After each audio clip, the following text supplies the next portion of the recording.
Hi guys, welcome back to Katawa Shoujo, episode 60. Jesus. So, we're in class, oh my god, I remember this. The students roll into class. I remember that, the physical rolling. Students roll into class. We've done this bit then, let's skip ahead. Oh, okay. Usually I skip that bit, but that was pretty fast. Oh yeah, he takes you outside to talk with you. Okay. Muto stands in the hallway, scratching his head as he works out what he's trying to say, not knowing what's going on. I wait silently. I heard from the school's nurse that you had an incident the other day. I remember him talking like this about Hanako or something like that. Ah, so it's about that. Well, kind of, but it's not anything to be worried about. Yes, it is. Anything that can endanger your health is something to be worried about. We try our best here to prepare you for life here. Part of that involves knowing your limits and how to work around them. It would be remiss of me if I didn't speak up about this. Alright, I get it. I'm sorry. Muto closes his eyes in frustration. He's like, oh, what are you doing? And I realized that this probably wasn't the best thing to say. Alright, I'm sorry. Oh my god, alright, okay, I'm sorry. Something tells me that you're not sorry. Pretend as much as you want, but this isn't the normal school. It's X-Men school. A lot of people have put a lot of time and effort and money to make sure that you and every other student here can have the same level of education as your peers. For you to abuse that by throwing out advice, especially medical advice, is plain selfish. I'm not quite sure if this is actually how he feels, or if it is some act that he's practiced many... Man, those lights are bright. Either practiced many times to guilt trip students into doing the right thing. Either way, it's working. I understand. This is all new to me, and I apologize. I know my limits now, and I'll be sticking to them. Muto appears to lighten up a little, satisfied that his message has been received. Message received. So then, on to my next question. How are you finding your studies? I understand you were laid up for a while. We're not too far ahead, are we? No, I think I remember doing this bit.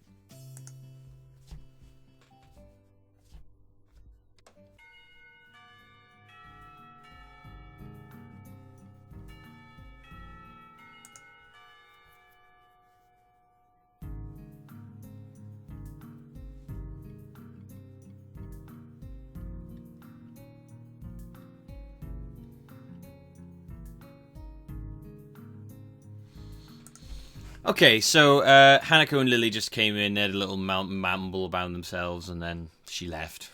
After about 10 minutes of restlessly shuffling in her seat and trying to read, Hanako closes her book and leaves too. As should I, since the assignment is all but finished and there's nothing else to do in the classroom. Not that I have anything to do else either. Anywhere else either. Not anything to do anywhere else either. Here you go. Now, have I done this bit? It's very confusing here, because there's bits I'm not sure. The school is a beehive of activity, but nobody pays me any heed. Nobody likes me. I saunter past classrooms, filled with students frantically doing this and that, buzzing around like little worker bees. You wouldn't guess the school day is over. It's a bit quieter outside, but not by much. People zip by left and right, hurrying as quick as they can, busy and energetic. The bee people, like Hanako, like Hisao, like an image of him, like I don't know, like a school for bees. He's in his beekeeper outfit. And he's just like, oh man, I feel so out of place here. I feel the opposite. The midday sun seems to be draining all spirit out of my body, making it feel limp all over. Warm, soft air flows inside my shirt, feeling like a cushion. I yawn lazily, thinking about what I'd do. I'll drop off my books at the dorm first, and then something. I haven't decided yet. Maybe Kenji is in his room. No, I don't talk to him. On the way to the dorms, I spot Emmy coming my way, running despite not having those weird running prosthetics on. I wave at her, and she skids to a stop. Yo, Hisao! Spatters of white and green paint adorn her nose and chin respectively, but her smile is wide, and it seems it always is. There we go. She leans closer to me, amplifying the feeling she is examining me. Look at them eyes. What you doing? What you doing? What you doing? Nothing, really. I don't have anything to do for the festival. And everyone else seems to be doing something important. That's perfect. You can come and help me and Rin. With the festival preparations, I'm not sure if I would be of much help. That's fine. I'm not much help either. Emmy grabs my wrist and starts dragging me back inside the school quite forcefully. Even her walking speed is more like jogging, making me stumble over myself simply trying to keep up. The stairs slow Emmy down a little bit. Maybe it's hard to climb with her legs. Or maybe she's finally run out of breath. She needs climbing legs. Special, like, just take her legs off and put on special climbing legs.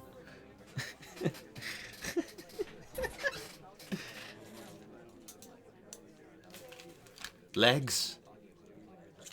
Emmy, we don't need legs where we're going. Yeah,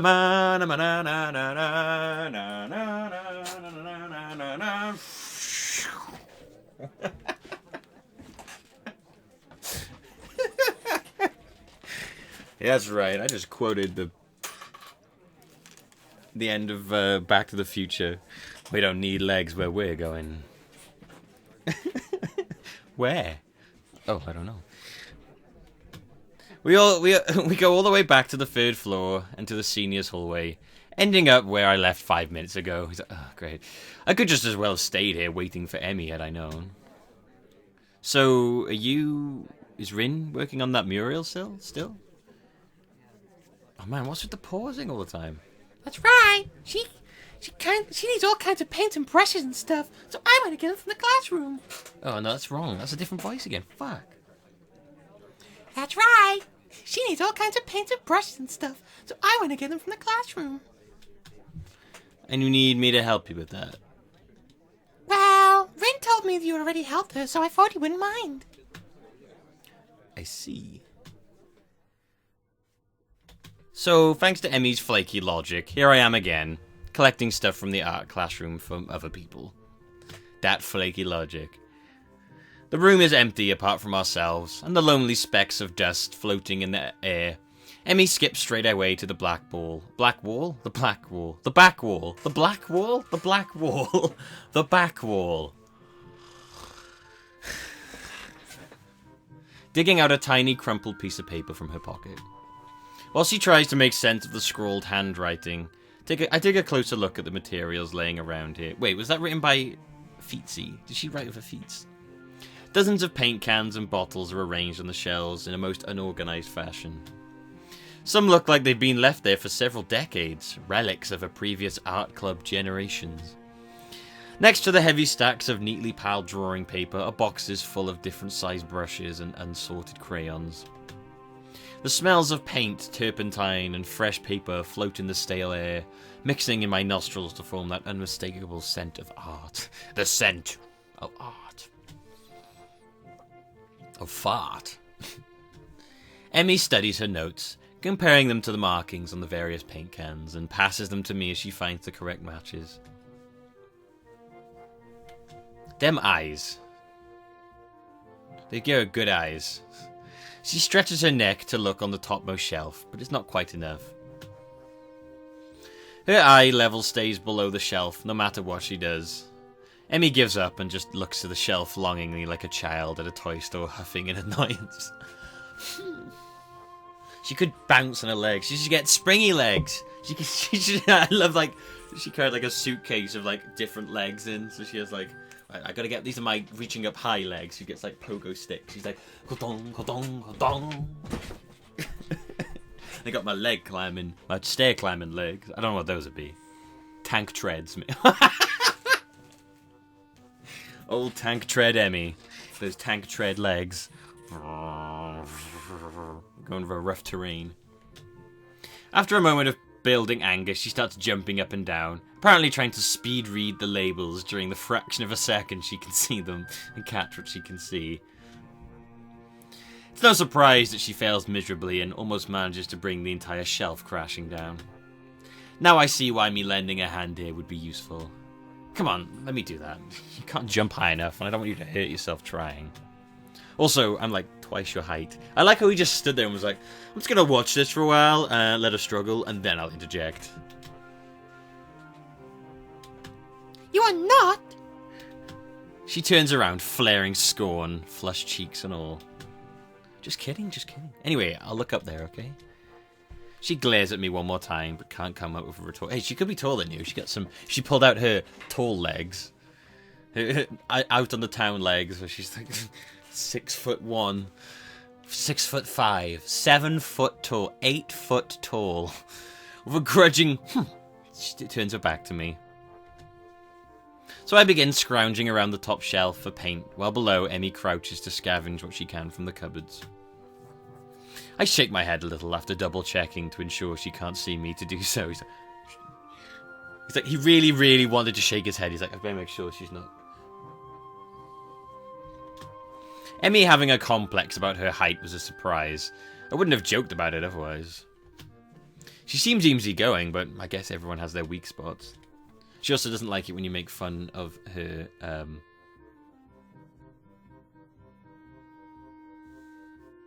mind. I don't have anything to go on. Only after we've almost all the items collected and spread out on the desk like a treasure hunter's spoils do I realise that it wasn't necessarily the height jab that got her riled up.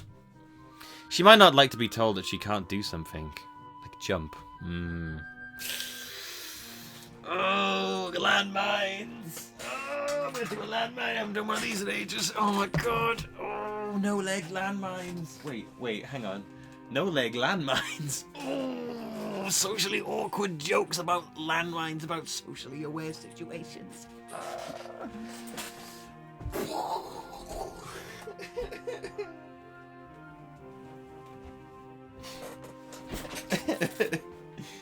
No leg landmine jokes.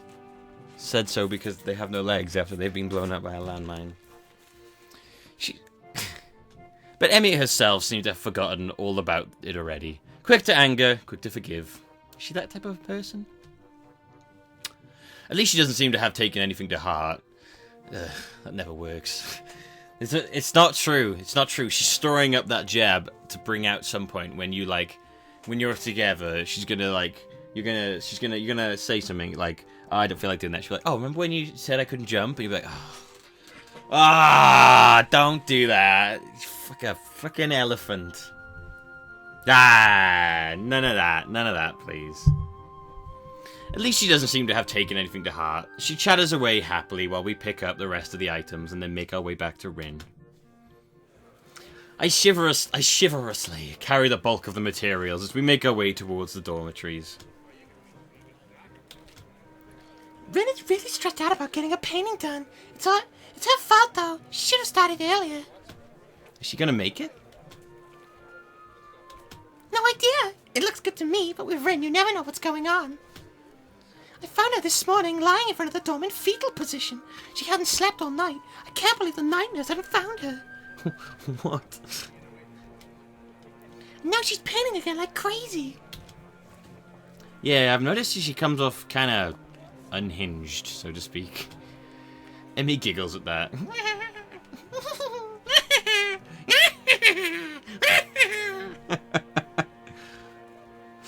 It's like an imp laughing, as well as like at my likely too obvious awkwardness.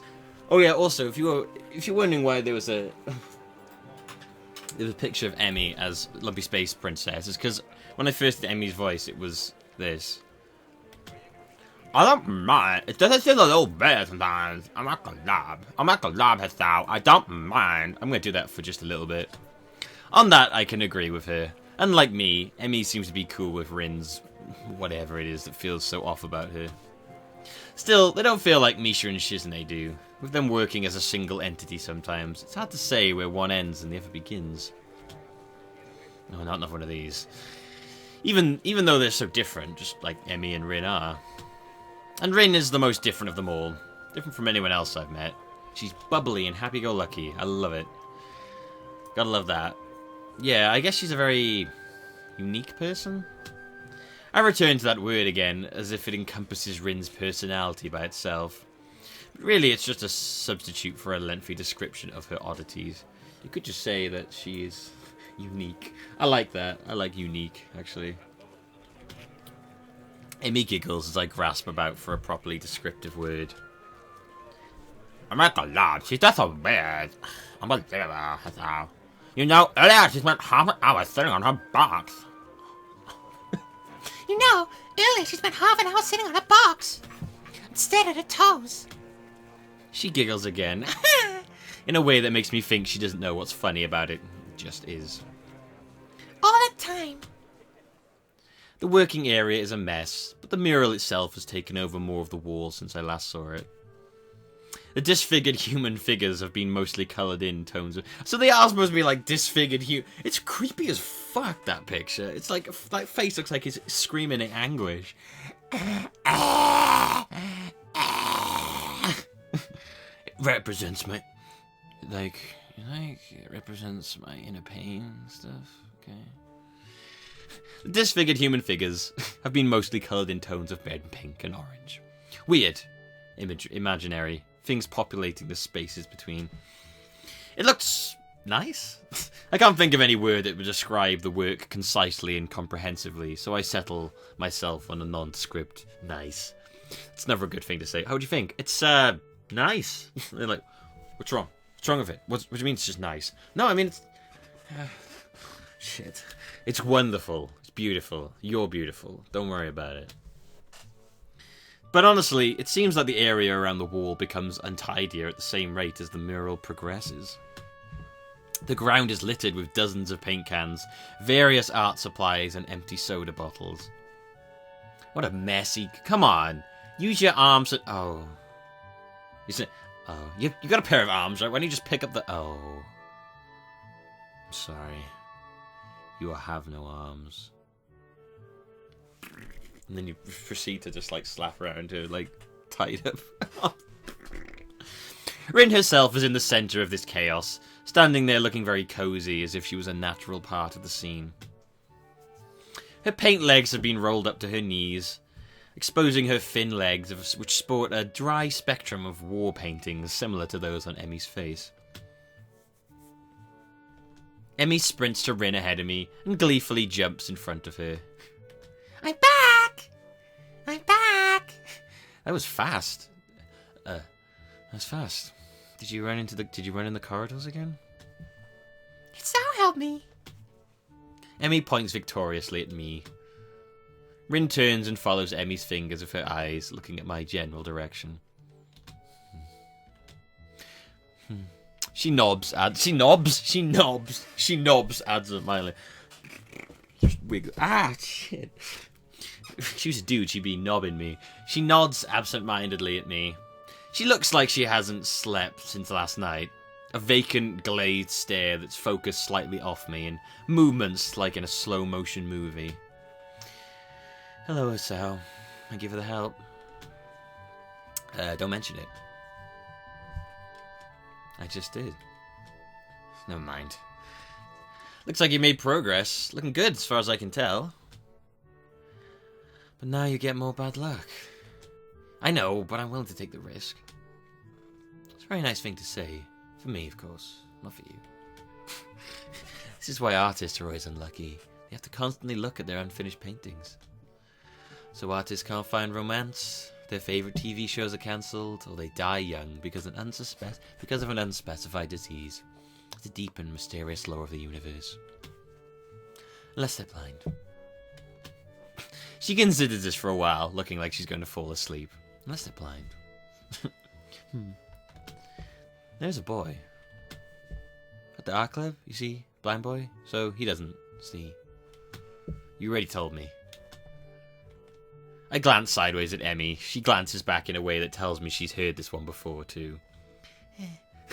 Neither of us say anything to Rin, though. She continues her monotone soliloquy. Oi! Oi! Don't interrupt me beautiful soliloquy about me friend Tagger! Oh, Tagger! The world would be a darker place without you, Tagger! South Park. The Russell Crowe episode where he's going around with his boat tugger. Oh, Tugger, do you want to hear a song off me new album? Wah, wah. Neither of us say anything. Monotone soliloquy. In an unfunny stand-up comedian. Like an unfunny stand-up comedian. Monotone soliloquy. You should become an artist. No, not bad luck. No bad luck guaranteed. Don't you think that'd be a good idea? That only blind people should become artists? No, not as such. You might have a point. I keep looking up when I do that. You might have a point. Like, I imagine she's sort of just like... looking vacantly away when she talks. Abandoning this train of thought, she turns again to consider her work and starts humming a tune that I think I recognise, but can't remember the name of. Or maybe it's,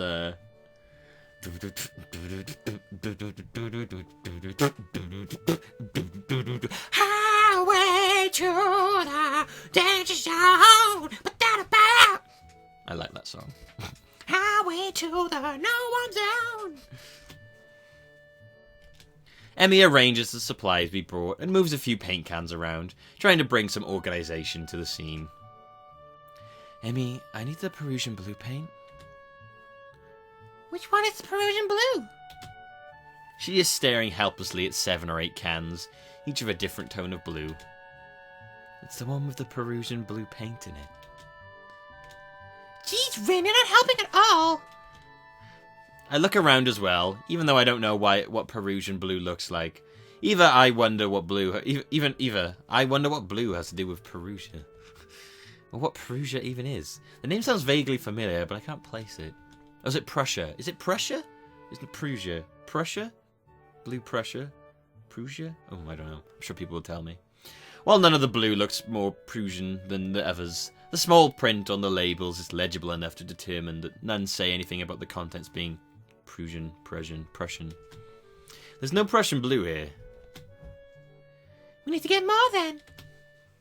I open my mouth to say that actually we're not both needed for such a simple task, like finding another pot of Prussian blue. But Emmy's already grabbed my arm and started dragging me off. It's like, Christ, what the hell? I feel like a stuffed doll. I wave to Rin, who doesn't seem to have noticed that the two of us are even leaving. He's like, whoa, come on, don't be rude, wave back. Oh, sorry.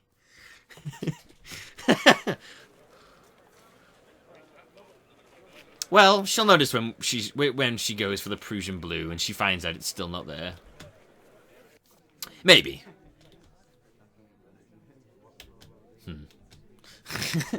Probably not, actually. While I'm busy thinking of how weird Rin is, Emmy's been dragging me back to the art classroom. He's just like... absent-mindedly being dragged along the floor, just like up the stairs. Just dragging along the floor. It's like, damn, Emmy, you got some strength. I feel myself starting to run out of breath. What's the rush? Huh? Emmy gives me an appraising look as if she's trying to figure something out. I think there is no slow for Emmy. It's just that you seem to be in a hurry. I'm not sure I can keep up. Comprehension dawns on her face. You're not out of breath, are you? There's almost an accusing playfulness to her tone. I'm tempted to deny it, but then I realise that I've been breathing heavily since we stopped. Guess it's kind of obvious. A little. Not everybody can be in shape, you know. Takes all kinds, right? Emmy frowns. It's not a particularly good frown. That is... I should get in shape? Not that I hadn't already decided to try for that. After that flutter on the track, I figure that there's a real need to get in some sort of running habit. I was, after all, feeling pretty good until I had my false alarm. Well, actually I wasn't, but it was fun. Meanwhile, my comments seem to have helped Emmy come to some sort of decision. Well, that's it then. She gives me a serious look. You're joining me. I beg your pardon? In the mornings. You and I are now running partners. There you go. A bit more cheerful.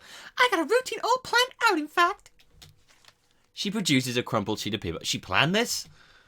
I got it right here with me. I take the sheet of paper and give it a once-over. Time, dates, and laps all laid out. A slow increase from just a few laps a day to... My God, does she expect me to have me running... to have me running marathons? Good God, woman, what is wrong with you? Where did she find the time to get all this together? And how long has she been planning this, anyway? She's manipulative, isn't she? You've been planning this? A little. But it's really the nurse's idea. He told me to keep an eye on making sure you exercise like he told you to. A vast conspiracy. Maybe Kenji's onto something here. It seems a bit much for keeping an eye on me. Well, to be honest, I've been trying to find a running partner in the mornings for a while now. My God, Kenji. If you could only see the scheme unfolding. My God, Kenji. He was right. The feminists. Ah! What do you need a partner for, anyway? It's easier to keep a workout if you're not the only one doing it. It's very true. It's very, very true. A lot easier to go to the gym when there's someone else with you. And keeping you motivated and you them. Isn't that obvious? You're less likely to quit if someone else is counting on you to be there, right? I see. And this won't only keep you running, but it'll make sure that I keep running as well. Meaning that I'll be obeying the nurse. And I'll be keeping an eye on you, just like he asked. You caught on quick, Hisao. And if I refuse? I'll kick the crap out of you and murder you in your sleep. Okay, I will run. I have no intention of refusing, of course. I mean, if you do. But I've got to put up at least a token resistance to such a masterfully executed plan. I ain't gonna say no to big eyes. Big beautiful eyes. Well, if you refuse, I'll have to pout. And you have to live with being the guy who made Emmy Ibaratsky pout. You don't want to put that on your conscience, do you? Oh, no. Oh, no. The puppy dog eyes, I can't resist. As if to demonstrate, Emmy begins pouting. It is the most adorable, heart-wrenching thing I've ever seen. Okay, I'll do it. Jesus. Melting my face with adorableness. She just pouts and this like waves of cute come out like... Just don't do that. I feel like I just hit a puppy. So it's settled, right? You're gonna be my running partner. Follow the workout? And the dietary plan? Oh, what? No. Dietary plan? No. I'm out there. No. No. Yeah, the dietary plan. You gotta eat healthy if you're gonna be in shape, you know. I examine the workout routine closely. I don't see a dietary plan on here. Oh, right, I forgot to give this to you. Another crumpled sheet of paper is produced and handed over. No, I don't like this already. It's somewhat less detailed. Wait a minute. We're not even together, and you've already tell me what to do. You make me eat right. What is this? I don't remember marrying you. Was running like your partner agreeing to some sort of marriage? What is this? Don't try and change me. No, I refuse. I had the nurse help me come up with it. The amount of dedication that the nurse has to keeping me in good health is pretty overwhelming. I don't know many school nurses who would get one of their students to spy on me, much less help me come up with a dietary plan. Funny, because with the Shizune route, he was just eating shit all the time. And non-stoply just eating all the time. Then again, I guess I'm not in a normal school. And maybe that's not such a bad thing. Then again, this dietary plan seems to cut out just about everything that'll be offered at the festival tomorrow. So, when does our running start? After the festival. Right after? What if I had something to eat there? I could get a stomachache, you know. I meant the day after the festival. I knew that. Wasn't this something we were supposed to be doing? Oh, I guess we should look for that, get that paint for Rin, huh? Oh no, it slipped my mind. By the time we get the paint back to the mural, Rin's already wandered off. Oh well. Emmy and I both decide to part ways there, leaving the paint on the ground. Some guys are like, oh shit, Prussian blue! Oh my god, I've been looking for this for years! Yes! Woo! Just nixed it. Oh my god, the last of the paint I've been searching for. Rin will find it. Whenever she comes back. Anyway. Festival's tomorrow. I'm actually a little excited for it. At the same time, the week's left me feeling pretty tired, so I read a little and then go to bed. Okay, sweet. So tomorrow we'll be doing the festival.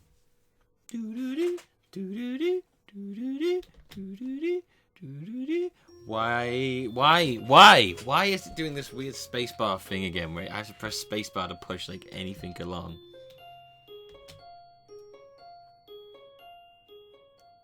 Weird. Anyway, I'm gonna leave it here. Jesus. I'm gonna leave it here. And, oh my god! And next time, we'll be going to the festival with Emmy this time, as opposed to Hanako. Well, we didn't go to the festival with Hanako, we stayed and read books. We did go Shizne and Misha, and this time, we're going with Emmy.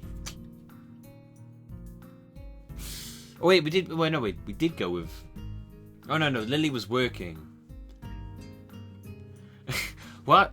Okay, anyway, yes, thank you for watching, guys. It's been Katawa Shoujo, episode 60. I hope you enjoyed yourselves. I have been Millbee. This has been Katawa Shoujo.